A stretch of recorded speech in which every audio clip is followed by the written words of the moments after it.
कस्तूरी कुंडल वसे मृग ढूढ़े बनमाई, ऐसे घट घट राम हैं दुनिया देखत नाही। ओम साई राम मित्रों, आज का ब्लॉग आप सभी हमारे साईं परिवार के लिए विशेष लाभकारी और कल्याणकारी है, क्योंकि आज के ब्लॉग में अपने साईं परिवार के लिए बहुत ही विशेष उपाय लेकर के आए हैं जो साईं बाबा अपने जीवन काल में स्वयं किया करते थे। जब हम साईं बाबा का नाम लेते हैं तो उनकी वह धुनी और उनकी वह ऊदी साक्षात हमारे सम्मुख आ जाती है और लगता है कि बाबा ने प्रसाद के रूप में हमें दिया है। आज इसी एक छोटी सी धुनी का उपाय हम लेकर के आए हैं और यह धुनी आपके घर परिवार के समस्त भीषण बाधाओं को दूर करती है और आपके घर परिवार में धन और तरक्की बरकत के रूप में ऐसे आती है कि आपके जीवन में सदैव वह बनी रहती है। आपके घर परिवार की निर्धनता दूर हो जाती है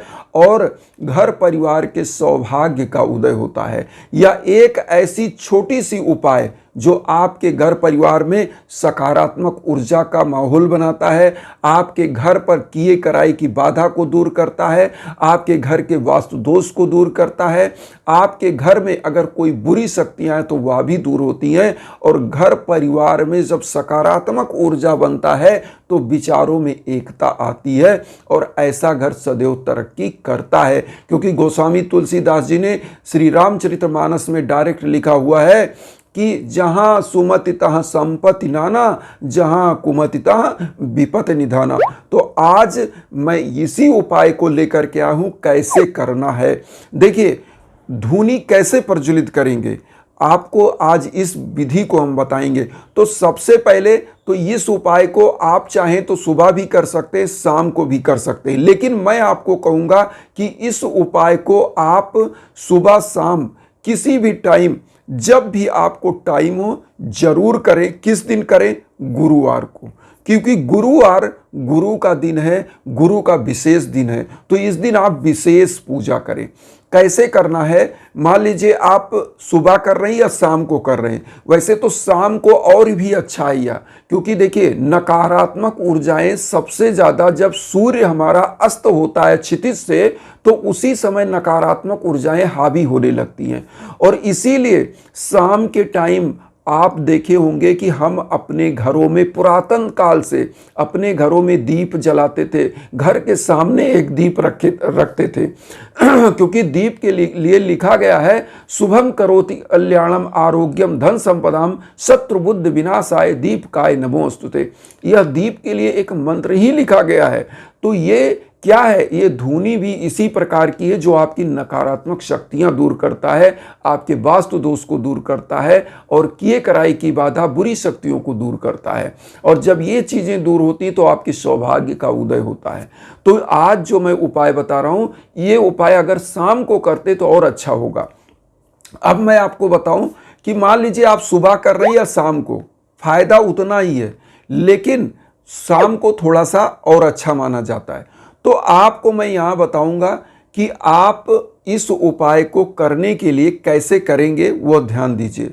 सबसे पहले आप नहा धो लेंगे, नहा धो करके साफ स्वच्छ वस्त्र धारण करिए और साईं बाबा की प्रतिमा मूर्ति जो आपके पास है उसको पीले आसन पर स्थापित करिए। गुरुवार का दिन है तो पीला जो है वहाँ पर उनको पुष्प अर्पित करिए, एक लोटा जल रखिए, भोग लगाइए। इस दिन आप बाबा का विधिवत जो है भोग लगा करके और उसके बाद किसी एक मंत्र का भी जप आप कर लें, किसी एक मंत्र का जो आपको बाबा का इजी मंत्र लगे। ओम श्री साई नाथाय नमः, ओम साई राम, या ओम शिरडी वासाय विद्महे सच्चिदानंदाय धीमहि तन्नो साई प्रचोदयात्। वैसे बाबा के बहुत सारे नाम हैं, तो किसी एक नाम का जप कर ले, क्योंकि लिखा है कलयुग का है नाम अधारा, सुमिर सुमिर नर उतरहि पारा। और जैसा कि साईं सच्चरित्र में भी लिखा है कि कलयुग में जो गुरु और हरि के नाम का कीर्तन करेगा, जप करेगा, उसके समस्त भव बाधाएं दूर हो जाएंगी। तो यहाँ पर मैं आपको जो उपाय बता रहा हूँ बहुत इजी है। तो एक मंत्र का जप कर लीजिए, उसके बाद साईं चालीसा, साईं बावनी, 11 वचन आरती बाबा का करने के बाद अब धूनी में क्या क्या लेना है आपको यहाँ पर यह ध्यान दीजिएगा। वैसे तो देखिए धूनी बनाने के लिए बहुत सारी चीज़ें इकट्ठा करनी पड़ती हैं, लेकिन मैं इजी बताऊंगा, क्योंकि वैसे जटामासी लाएंगे, धूप की लकड़ी लाएंगे, चंदन की लकड़ी लाएंगे, फिर उसमें राल गुड़ बहुत सारी चीज़ें आप मिलाएंगे, फिर धूनी बनेगा। इससे अच्छा मैं इजी उपाय आपको बता रहा हूँ। क्या लीजिए, जो हवन सामग्री मार्केट में मिलती है, आप पूजा पाठ की दुकान पे जाएंगे, बोलेंगे मुझे हवन सामग्री दे दीजिए, 150 ग्राम की पैकेट आप ले लीजिए, ले आइए। उसके बाद आप उसको रख लीजिए। फिर आप जो है गुग्गुल, वहीं पे मार्केट से गुग्गुल मिल जाएगा, उसका भी आप देखे होंगे धूनी जलाने के लिए ही काम होता है। गुग्गुल ले लीजिए, कपूर ले लीजिए, उसके बाद पीला सरसों ले लीजिए, पीला सरसों 1 पाव तक लेके रख लीजिए। और उसके बाद आप क्या करिए, लौंग ले लिया और थोड़ी सी इलायची ले लीजिए। इतनी चीज़ें आप ले लीजिए। देखिए पीला सरसों जो होता है ये तंत्र मंत्र की बाधाओं को काटता है, आपके घर के वास्तु दोष को दूर करता है। लौंग जलाने से घर का वातावरण शुद्ध होता है और बुरी शक्तियां भागती हैं, तो लौंग आप उसमें डाल सकते हैं। उसके बाद कपूर जलाने से सकारात्मक ऊर्जा आती है, नकारात्मक ऊर्जाएं भागती हैं। इसीलिए आपने देखा होगा आरती के समय में कपूर प्रज्वलित किया जाता है, चाहे कोई भी पूजा पाठ हो, तो आप कपूर उसमें डालेंगे। अब क्या करिए, एक पात्र आप ले लीजिए, हवन कुंड टाइप का या कोई छोटा सा मिट्टी का पात्र जिसमें आप वह धूनी जला से, तुम आम की लकड़ी थोड़ी सी ले लीजिए, उसको जोड़ लीजिए समिधा। उसके बाद आपको क्या करना है, समिधा जोड़ने के बाद थोड़ा सा कपूर उसमें ऑलरेडी डाल दीजिए कि प्रज्वलित हो पाए। उसके बाद आप क्या करें, सबसे पहले लोटे में एक जल लीजिए, जल चारों तरफ उस पात्र के गिरा दीजिए, प्रणाम करिए, अपने घर की जो भी मनोकामना बोलना वह बोलिए कि प्रभु हमारे घर में ये दिक्कतें हैं, वो सब दूर करके हमारे घर परिवार को स्वस्थ करिए, सुखी करिए, संपन्न करिए। साईं बाबा का वहाँ पर आराधना और प्रणाम करिए। उसके बाद माचिस से कपूर को प्रज्वलित कर दीजिए, कपूर थोड़ा ज़्यादा रखिएगा जिससे वह प्रज्वलित हो जाए। उसके बाद गुग्गुल को और पीला सरसों, लौंग, इलायची सब मिला लीजिए और जो हवन सामग्री आप लिए हैं वो भी थोड़ा सा मिला लीजिए उसी में से। आपका 100 ग्राम हवन सामग्री मान लीजिए धूनी प्रज्वलित करने के लिए कम से कम 4-5 बार चलेगा, तो आप उसमें से थोड़ा सा मिला लीजिए। 100 ग्राम आपने लिया, थोड़ा सा पैकेट से निकाल के मिला लीजिए। मिलाने के बाद आप क्या करेंगे, सरसों, इलायची, लौंग सब और वो जो है हवन सामग्री मिला करके गुग्गुल मिला लीजिए। गुग्गुल थोड़ा ज़्यादा मिलाइएगा और गुग्गुल जो है आपको पैकेट में मिल जाता है। तो मिलाने के बाद अब यहाँ पर साईं बाबा का ध्यान करके, बाबा का जो मंत्र आपने जप किया वही मंत्र ध्यान करके 11 बार, कम से कम 11 बार, 21 बार, 51 बार, 108 बार उसी में आहुति डाल दीजिए।